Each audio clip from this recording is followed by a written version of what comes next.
మాతృదేవోభవ. నేను మీ శ్రీధర్. నా నెంబర్ 9295909819. ఇప్పుడు మనము కుజుని యొక్క సంచారం గురించి, గోచార ఫలితం ఎట్లా ఉంటుందో తెలుసుకునే ప్రయత్నం చేద్దాం. 3వ తారీఖున అంటే ఈ రోజున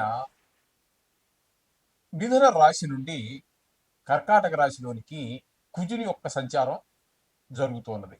కాబట్టి ఇక్కడ కొంతకాలం అంటే 7వ తారీఖు 6వ నెల 2025 వరకు ఇక్కడ సింహరాశిలో ప్రవేశిస్తూ ఉన్నారు. అంటే 6వ తారీఖు 6వ నెల 2024 వరకు ఇక్కడ కుజుడు ఉండడం జరుగుతుంది. అయితే ఈ కర్కాటక రాశిలో సంచారం వలన ఏ రాశుల వారికి ఏ ఫలితాలు ఉంటాయి కుజుని యొక్క సంచారం వల్ల అనేటటువంటిది మనం సశాస్త్రీయమైన పద్ధతిలో తెలుసుకునేటువంటి ప్రయత్నం చేద్దాము. దీంట్లో అతిశయక్తులు ఏమీ ఉండవండి. నా పైత్యం కానీ, నా కవిత్వం కానీ, నా ఆలోచనలు కానీ దేనికి మీకు ఇందులో చూపించడం జరగదు. యథార్థం ఎంతవరకు ఉందో అంతవరకే చెప్పచ్చు. అలా అని చెప్పి మిమ్మల్ని భయభ్రాంతులు చేసేసి డబ్బులు ఖర్చు పెట్టించే ప్రయత్నం ఉండదు. దీనివల్ల శాస్త్రం ఎంతవరకు చెప్పింది అంతవరకు చెప్పడమే జరుగుతుంది. అయితే ఇక్కడ గోచార ఫలితాలు ఎప్పుడు కూడా ఏ విధంగా ఉంటాయి అంటే, ఏ రాశిలో సంచారం చేస్తున్నారో ఆ రాశిలో సంచారం చేసినప్పుడు ఏ విధమైన ఫలితాలు ఉంటాయి అనేటటువంటిది ఉంటుంది.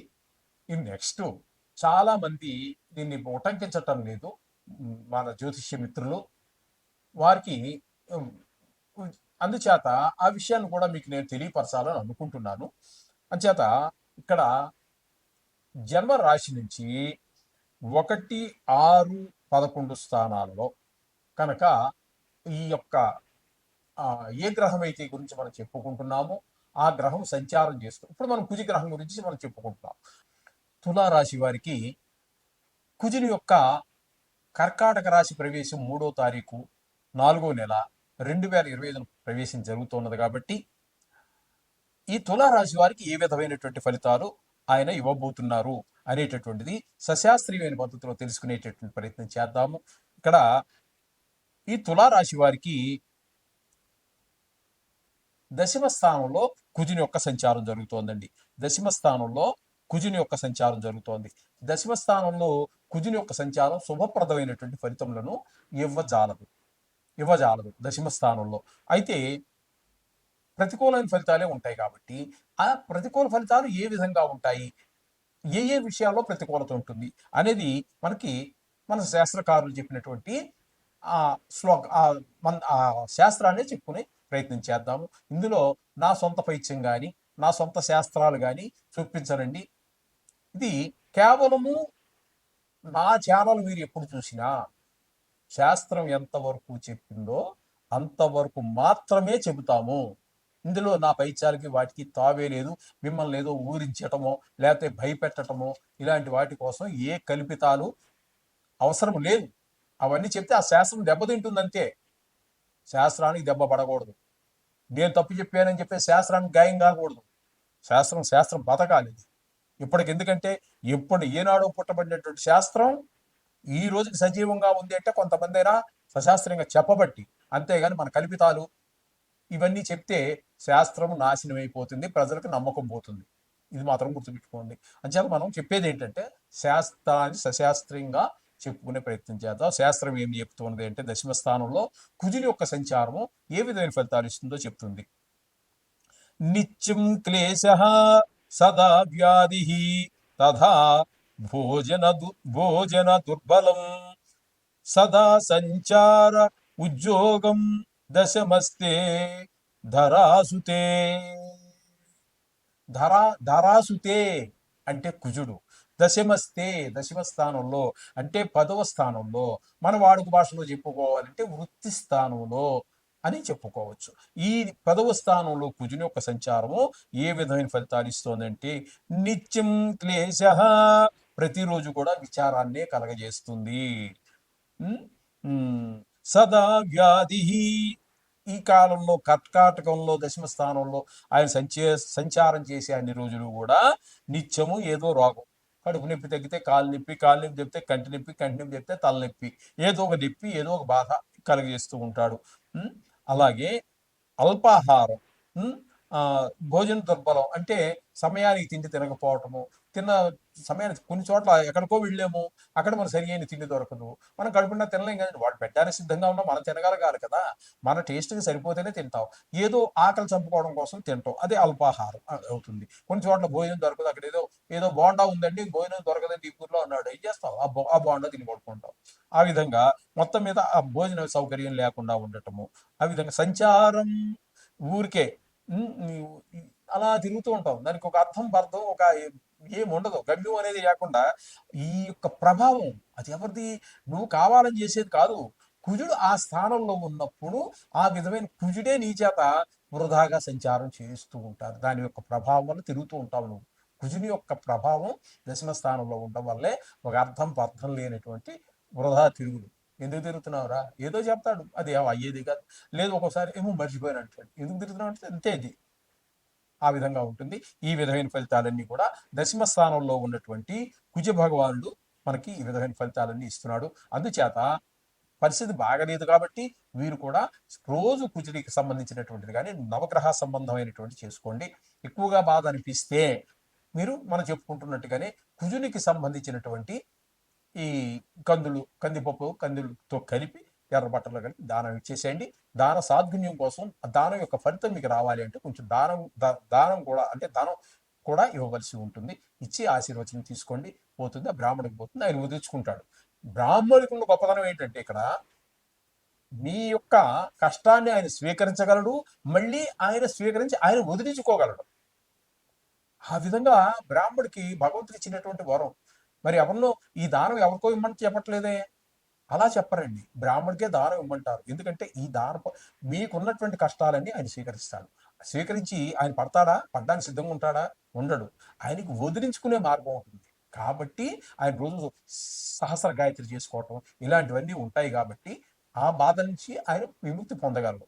అప్పుడు ఏమవుతుంది, మీ దానం ఇచ్చిన మీది పోతుంది, తీసుకున్నటువంటి ఆయనకి వచ్చినటువంటి కష్టం కూడా తొలగిపోతుంది. అంచేత ఆ మనం అతన్ని ఆ బ్రాహ్మణుని అంత పూజించటం, ఆయన దానం ఇవ్వటం, ఆయన ఆశీర్వచనం తీసుకోవడం జరుగుతుంది.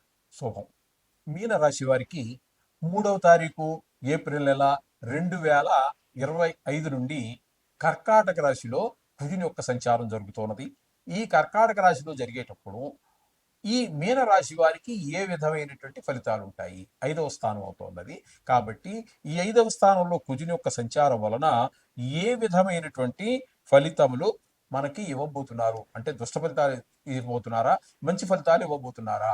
అయితే మంచి ఫలితాలు అయితే ఏ విధమైన మంచి ఫలితాలు, ఏ విషయాల్లో మంచి ఫలితాలు, అలాగే చెడ్డ ఫలితాలు అయితే ఏ స్థానాలలో ఏ విషయాల్లో చెడ్డ ఫలితాలు ఇస్తారు అనేటటువంటిది మనం ప్రధానంగా ఇప్పుడు మనం తెలుసుకోబోతున్నాం, సశాస్త్రీయంగా తెలుసుకోబోతున్నాం. ఇక్కడ శాస్త్రకారులు చెప్పినటువంటి విషయమే మనం చెప్పుకుందామండి.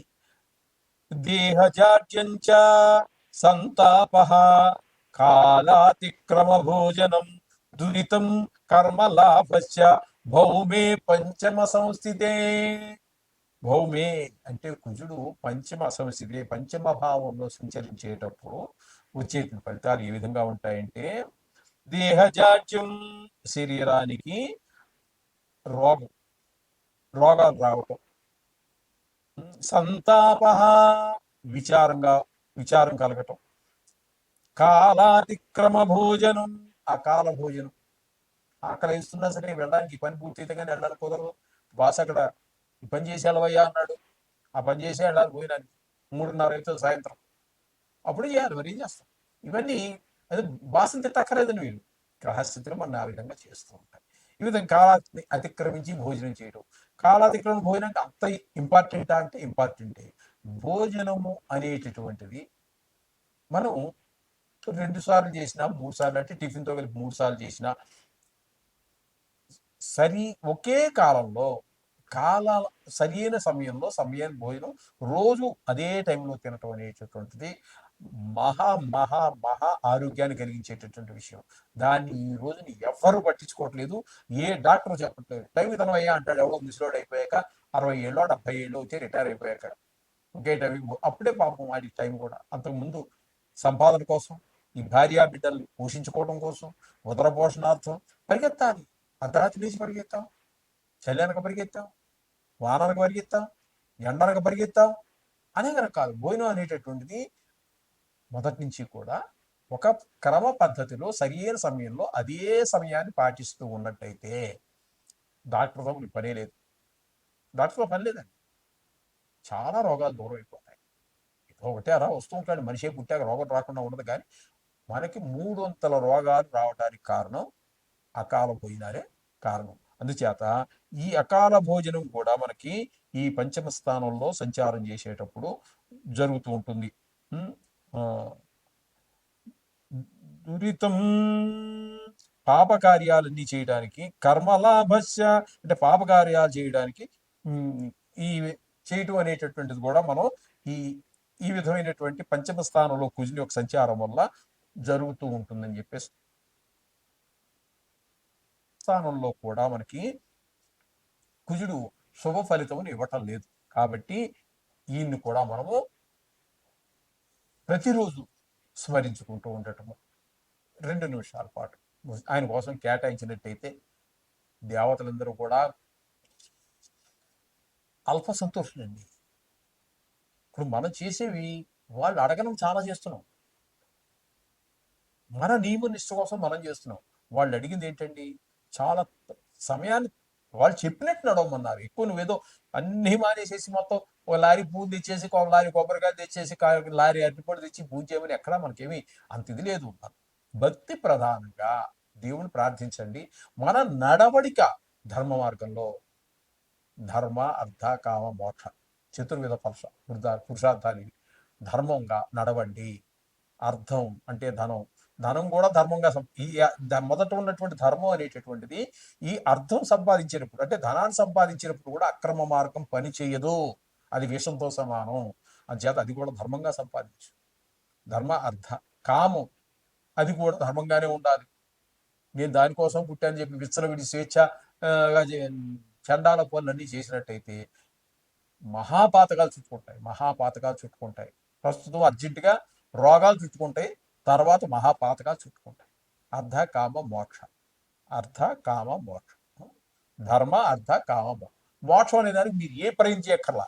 ఈ మొట్టమొదటి చెప్పారు చూడండి, ధర్మ అర్ధ కామ. ఈ ఈ మూడు కూడా ఈ ధర్మాన్ని అన్వేషించి ధర్మంగా ధర్మాన్ని అర్థం డబ్బులు సంపాదించడం ధర్మంగా, కామం కూడా ధర్మంగా ఉన్నట్టయితే మోక్షం గురించి నువ్వేం చేయక్కర్లా. అది నీకు బోనస్, మీకు బోనస్ అది.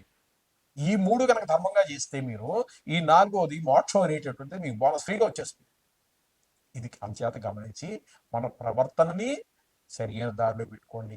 ఎవరి డబ్బుకి ఆశించవద్దు, ఏ అన్యాయానికి పాల్పడవద్దు. మనం పుట్టిందే అందుకు. అసలు భగవంతుడు 64 లక్షల జీవరాశుల్లో మన ఉత్తముడుగా తయారు చేయాలని పుట్టించాడు. కానీ మనం ఆ దేవుడికి సరదా కృతజ్ఞమై ఉండాలి. కానీ ఆయన చెప్పిన వాటికి, ఆయన ఉద్దేశానికి పూర్తి విరుద్ధంగా మన జీవితం సాగుతోంది. ఇది కరెక్ట్ కాదు. ధర్మంగా నడవండి, ధర్మంగా సంపాదించండి, ధర్మార్థ కామ మోక్షాలన్నీ సక్రమంగా చేసినట్టయితే మీకు ఇహలోకంలో అన్ని సుఖాలు, పరలోకంలో ఇంక చెప్పాల్సిన పని లేదు. స్వర్గం కాదండి, స్వర్గం అనేది శాశ్వతం కాదు. మీ పుణ్యం అయిపోయి మళ్ళీ చేస్తారు. మోక్షం, ధర్మార్థ కామ మోక్షాలు చతుర్విధ పురుషార్థంలో ఈ స్వర్గం గొడవ, ఈ పుణ్యాలు గొడవ ఏమి ఉండదండి. అది జన్మరాహిత్యానికి సంబంధించినటువంటి. కాబట్టి ఆ విధంగా నడవండి, సకల శుభాలు పొందండి. శుభం భూయాత్.